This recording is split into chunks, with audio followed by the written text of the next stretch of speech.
Man, oh man, we back.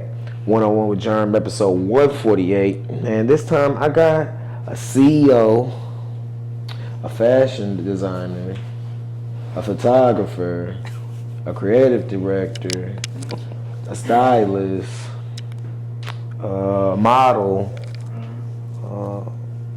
The list could go on and on, man. I got the talented, incomparable Miss Kirsten. She's a 10, Maddison, also known as the real Kirko.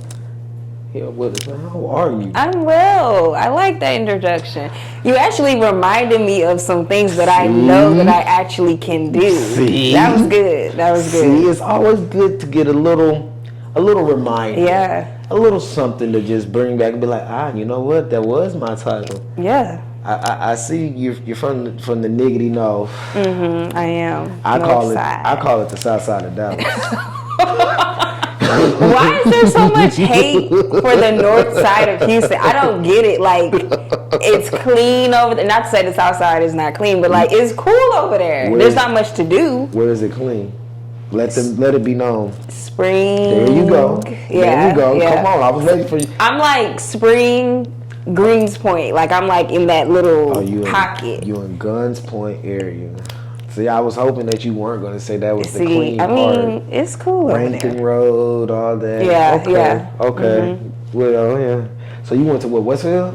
No, I went to a school called Early College Academy at Southridge behind Westfield in some portables. You went to an early college high school. That's Yes. interesting. So did I. I went to Challenge Early College High School at HCC at West Loop. Okay. This was a long time ago. So you got your dual credit. Yes. The first 100 students I was a part of. Oh. It dwindled down to like 80 something by the time we graduated, but yeah, I was like a little lab rat at that school. You was smarty. You was a nerd in a good way.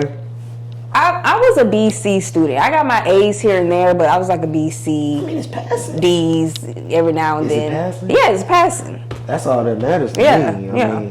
I mean, I'm on my daughters. You got to get A's and B's. Yeah, for sure. For sure, I'm gonna be like that too. So for me, if it was passing, I thought I was doing something. So you got your associates there? Yes, Associates of Arts, and then I went over to Stephen F. Austin in Nacogdoches. Yeah, I think it's this. Yeah, I think it's this. Axum Jacks. And I went to school for fashion merchandising over there and got my Bachelor's of Science in that. Crazy story. I wanted to go to SF. I had it all mapped out. I was going to do the Army Reserves and then go and do basic training, do all that, and then go to SFA. Never panned out. I don't even know why I went to SFA. I never went to tour the campus, never really looked it up. So, I just went. So wait, you just applied and just got in? I just applied and got in. Because when I graduated high school, I took a year off, worked like two jobs. And then it was between SAM, Texas Tech, and SFA. Didn't do SAM because I just felt like it was too close to home. Didn't do Texas Tech because it was too far. Yeah. And then it was just right. Yeah, 2 hours is like, okay, I can deal with that. Like, I'm not too far from my home because I'm used to being at home. You're away where you can have a little bit of freedom. Yeah, and so I just chose SFA. I didn't know it was a PWI. So when I got there, I was just like, oh. You were in for a shot. It's a lot of white people here. Yeah. But it's like, it didn't bother me because there was black people there too, so it wasn't like overly white. Yeah. And I'm fine with diversity. I love diversity. Yeah. So, I mean, it was cool. I ended up liking it. I stayed. Would you do 2 or 4? I did 2. You did 2 because you already had your associate. What was like one of your favorite just memories of being at SFA at the time? Honestly, just partying. I hear it's a real good party school. It is. Not to say that I wasn't there to be focused on school and to graduate. But at the same time, you're 19, 18, 19, 20, whatever the case might be. You're young. Yeah, it was my first time being away from home. For sure. And it's like, it wasn't a shock to me. Like, I wasn't scared to, like, live my life. Like, that was the first time I really drank.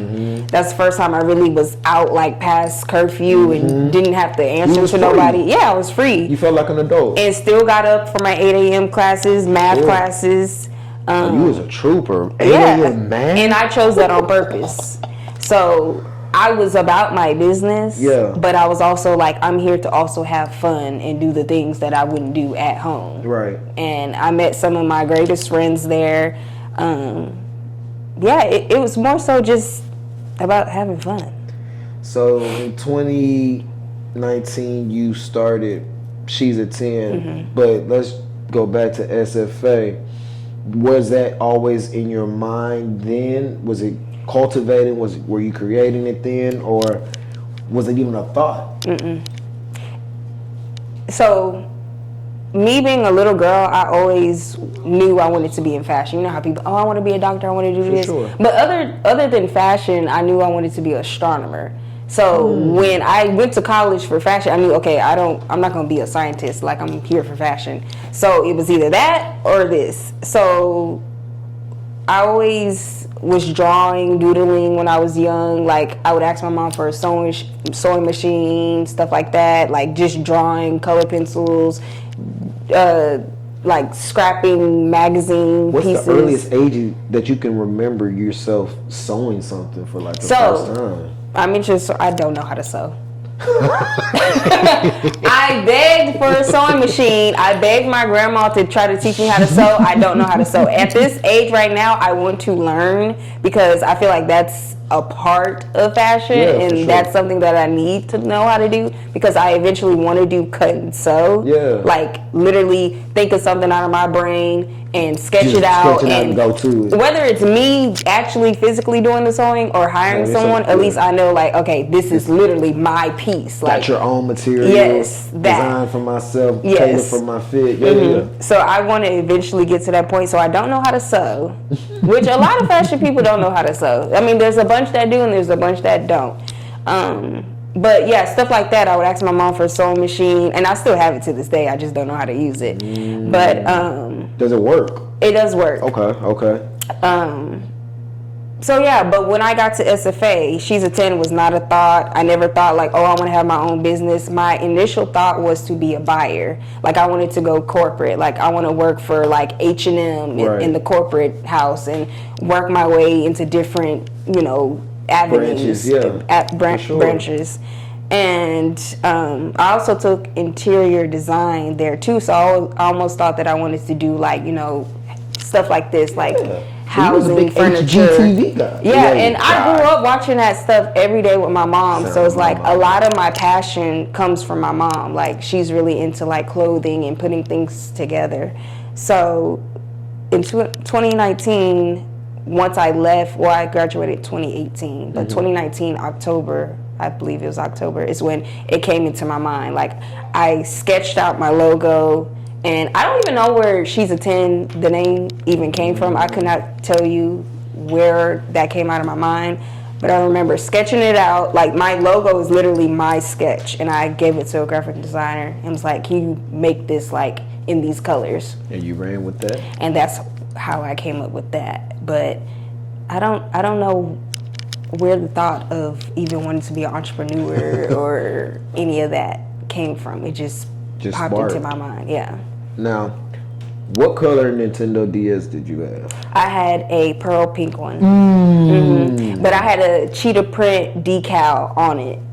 So yeah, I'm a girly girl. Cheetah girls. What was outside of the fashion game, what was a game that you were playing? Because I had a fashion game. For sure. Cooking Mama. Nintendo Dogs. What else did I have?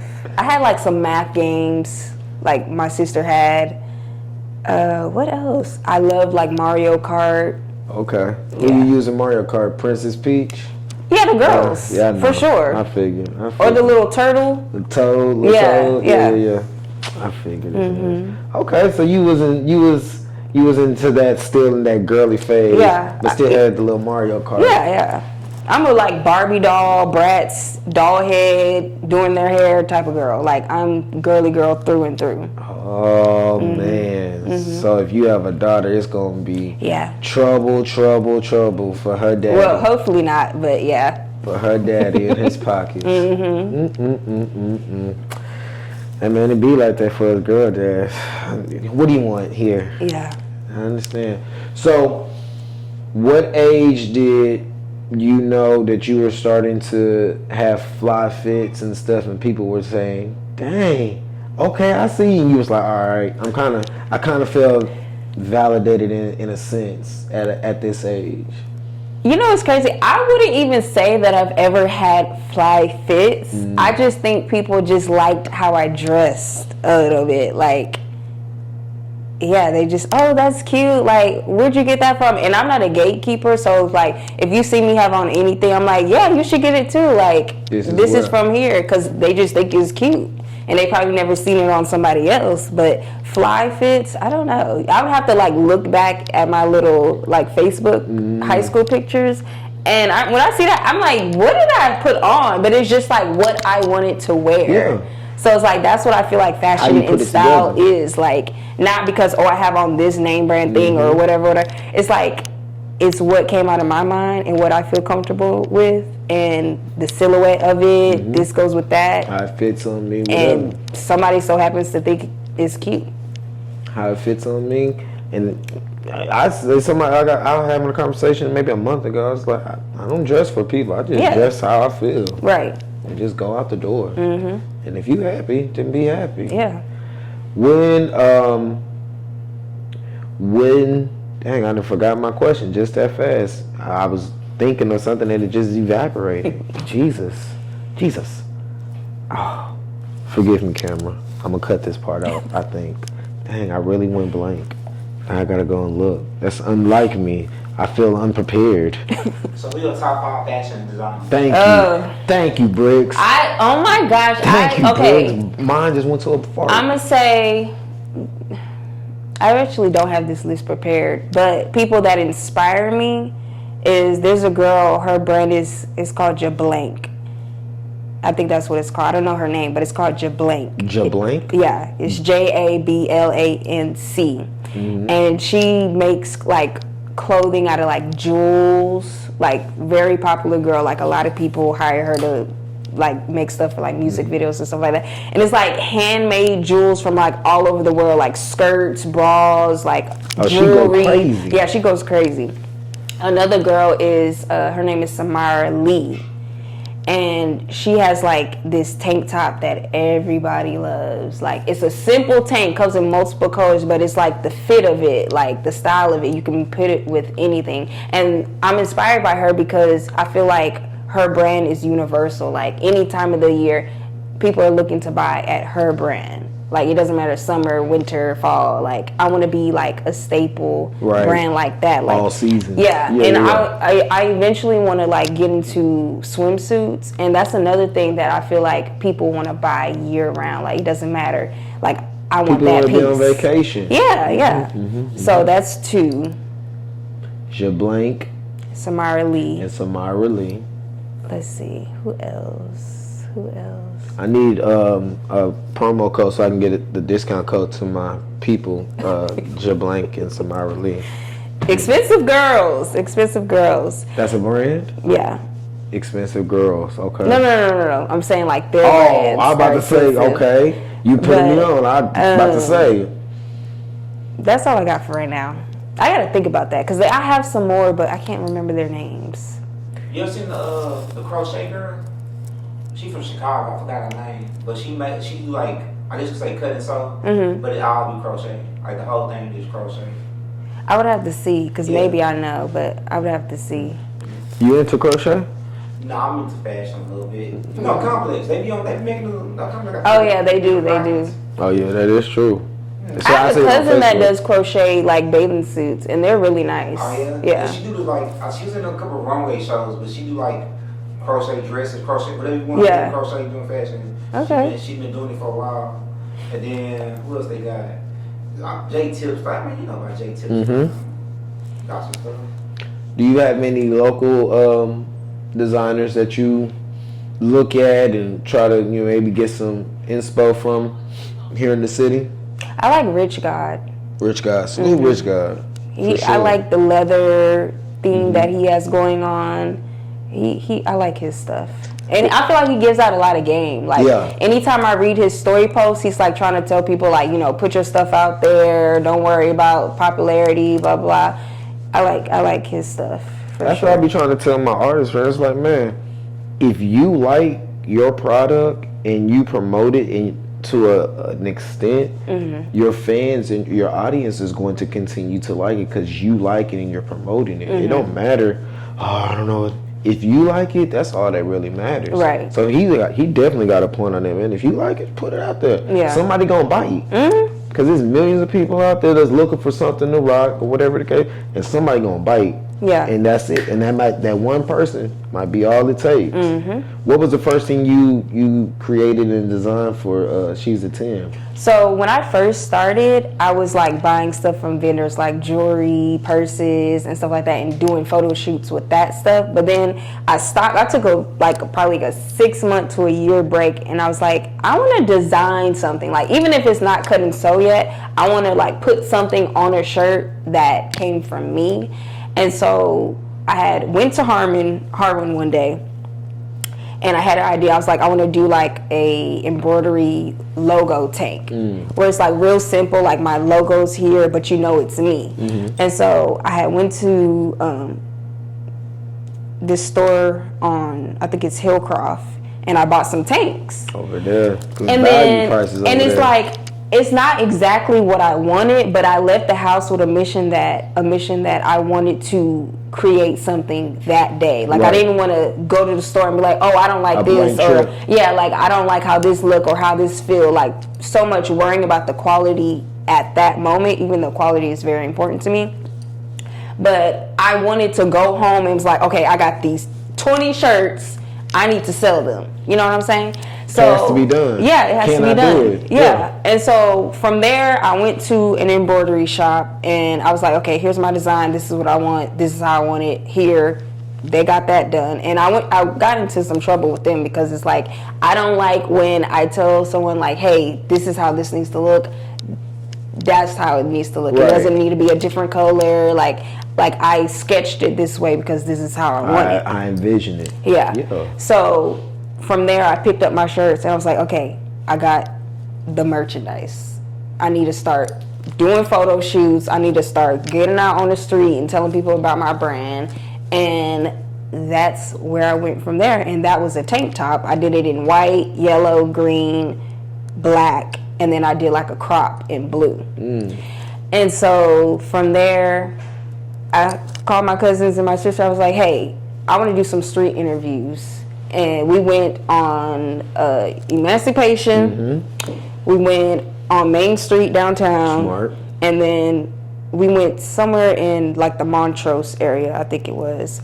And I was just asking people, like, what does it mean to be a 10 to you? Like, what does She's a 10 mean to you? And I was just getting different people's perspectives, and then also telling them about my brand. I did like a little giveaway. It was like little lip glosses, eyelashes, stuff like that. And it wasn't just women. I actually talked to men too. Like, I would like to be able to get the man's standpoint of what it means to be a 10. Because I feel like, to me, She's a 10 means like a woman that's confident, that has ambition, that's sexy, and she stands out in her own way. Like, a 10 is not just one person. Like, it's me. I was just telling my friend this on her show. It's me, it's you, it's our friend doing this, it's our other friend doing that, because like, we're all evolving. Like, it's all about transforming your world, like, in any way that you can. So I don't know what the question was, but I just went on. No, you actually you took the next question. I was going to ask. I just went on. What was the inspiration behind She's a 10? But the inspiration is me. It's the next girl. It's the next girl. Like, I'm never gonna be a hater. That's why it's like I was saying, I want my shirt to stand out. Whether it's my shirt, my tank, my bathing suit, whatever. Like, I want it to stand out. Like, you know, oh, that's Kirsten's brand. I want that in my closet. No, not that I've come in I'm just saying contact in general. In general, I mean, for some people, yeah. I mean, maybe they'll come along the way, but for some people, yeah. Like, people don't want to support. Like, it is what it is, but you can't focus on. Do you feel like it motivates people? Some people. Yeah, it does. It does, for sure. Do you feel like it'll motivate you if you had to? Maybe. I mean, I don't think I need them to be motivated because I think I'm past the point because I used to be there where it's like people aren't posting, people aren't sharing. But it's That's like how I felt too. I've moved past that because, and Ridge let me know this, like, focus on the ones that are. That's it. So that's it. The ones you grow out of it. Yep, man. It took me a long time to grow out of that. So I was like, bro, these niggas not posting, niggas not sharing nothing. I'm giving A1 interviews. I'm giving. I'm like, maybe it's me.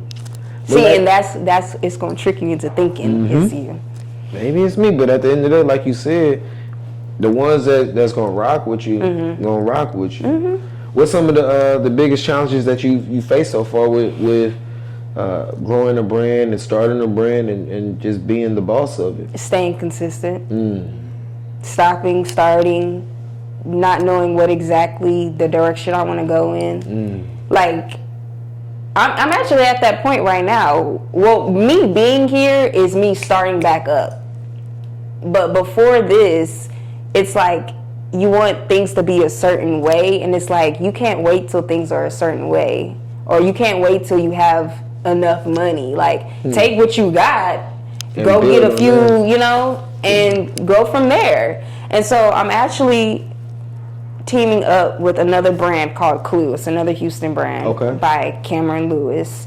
And we're going to do a mixer soon. Sometime we're going to do a trial one in September where it's just like we're putting both our brands together. We're not going to do like a collab fit or anything like that, but just we're going to be in the same room, same studio, bring people out like, hey, this is my brand. Hey, this is my brand. Network. And networking, and also just bringing people together to like meet each other. For sure. While y'all are getting to know who we are in our brand. So we're working on that.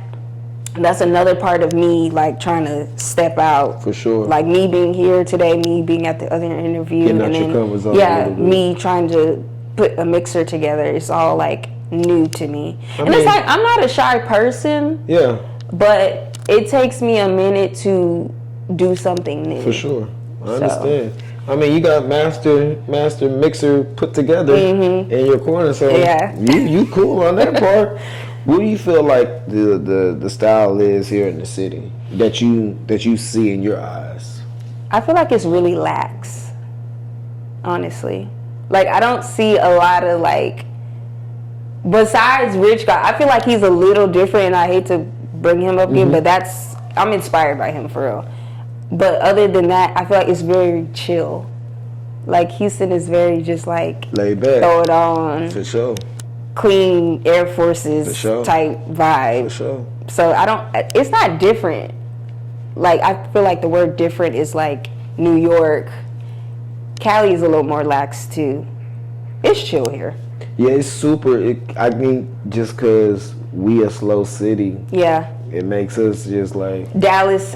Dallas has a nice style though. That's what they like to put on clothes. And you know where it started? Well, you know, for me, what I see that start is the hair. You know, it's the Dallas, the boogie phase and all that. And that's how it just trickles down. Yeah. Some of the homies from Dallas, they be fly. I'm like, yeah, y'all put that on. Yeah. So I definitely would say Dallas. That's like the only other city in Texas that I could say really got some type of style. I agree. You can't say no Austin or San No, Antonio. I was thinking that. I was like, no, we're not even gonna talk about them. We's not gonna talk about them. What's something besides a mixer that you want to do for your brand that's, again, stepping out of your comfort zone and doing something that's different? I want to do like a clothes drive, like for the homeless.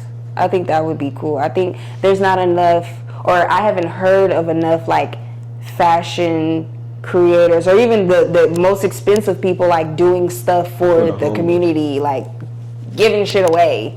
Like, I feel like it goes hand in hand, like giving clothing, socks, underwears to homeless people. Like, I think that's a good community outlet way for like a person that's all about clothes.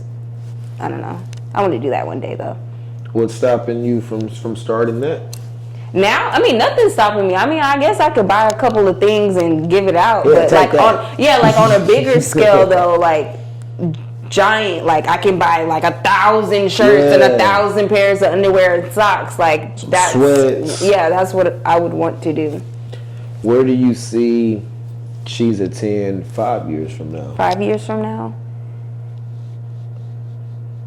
In stores. I don't want a boutique or a physical store, but I want it to be a brand that is being typed in people's phones and the orders are going crazy. What's the hardest part about like marketing and putting the brand out there to you that you've seen and run into so far? The hardest part of marketing,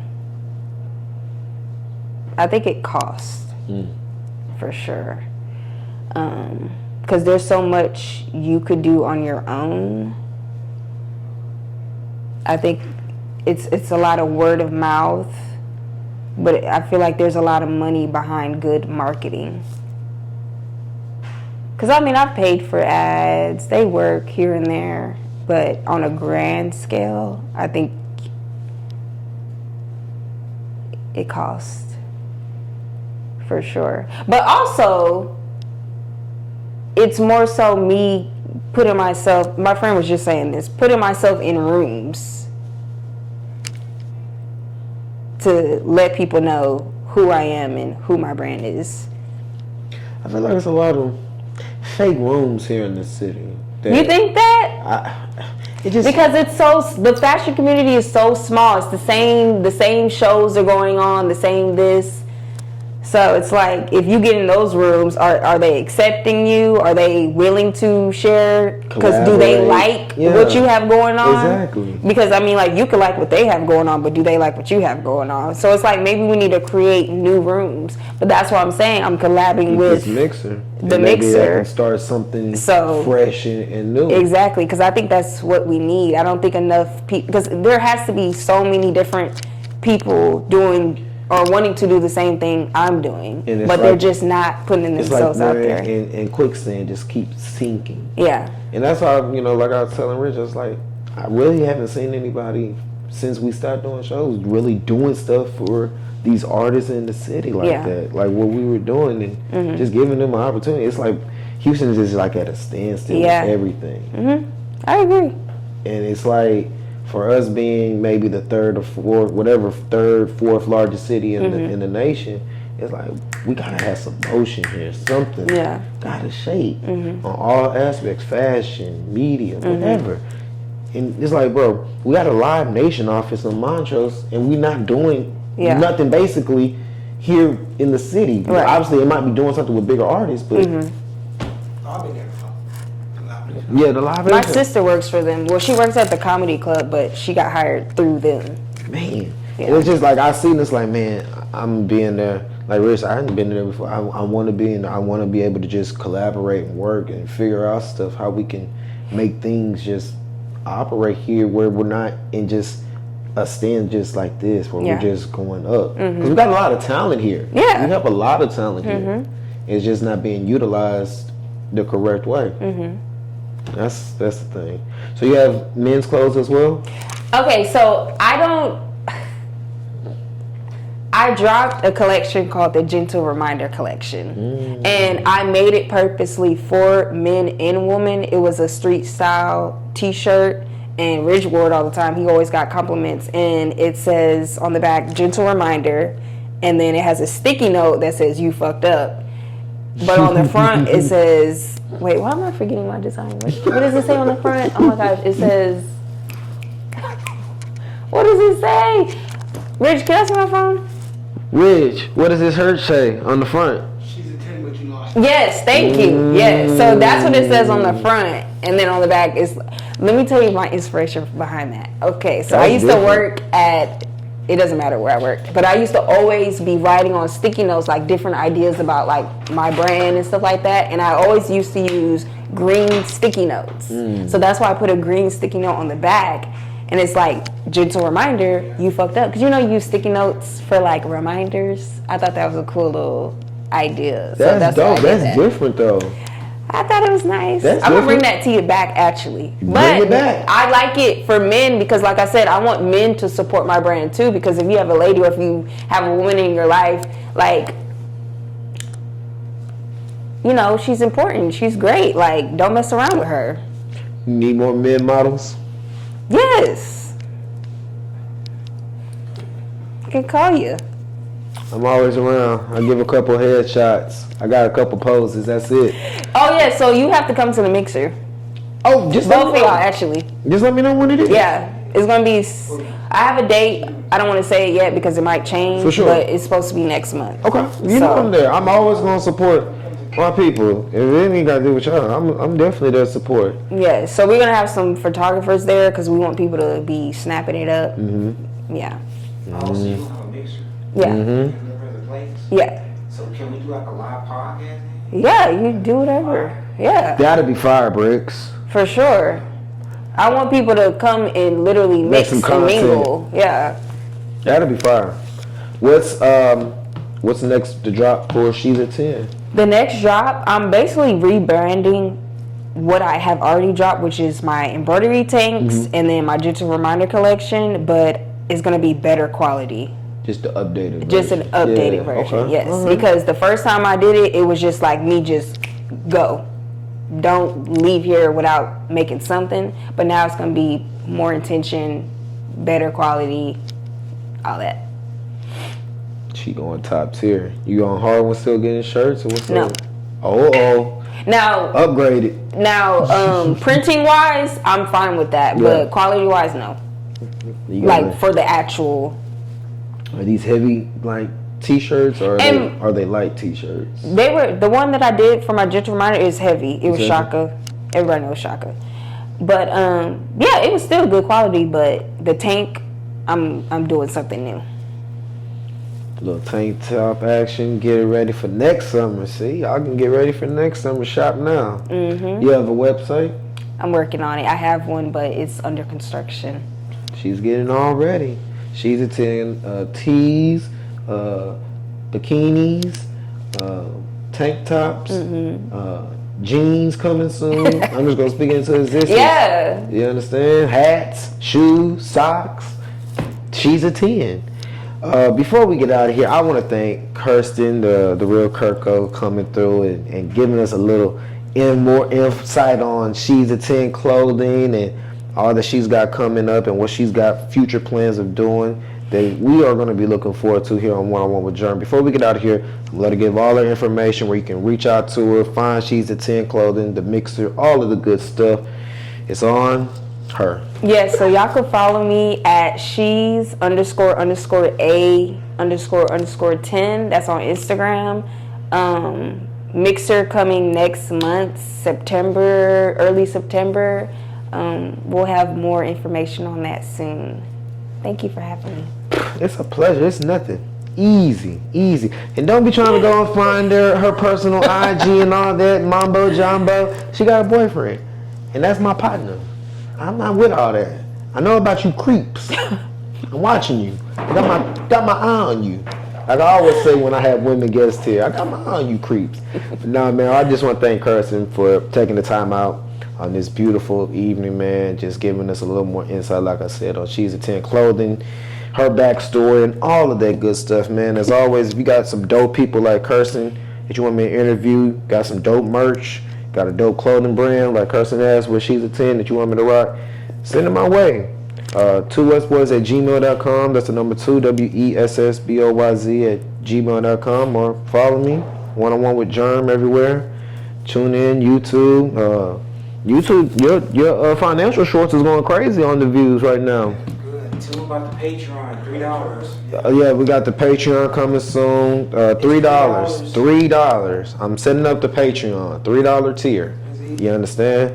So yeah, like I Get said, it a day early.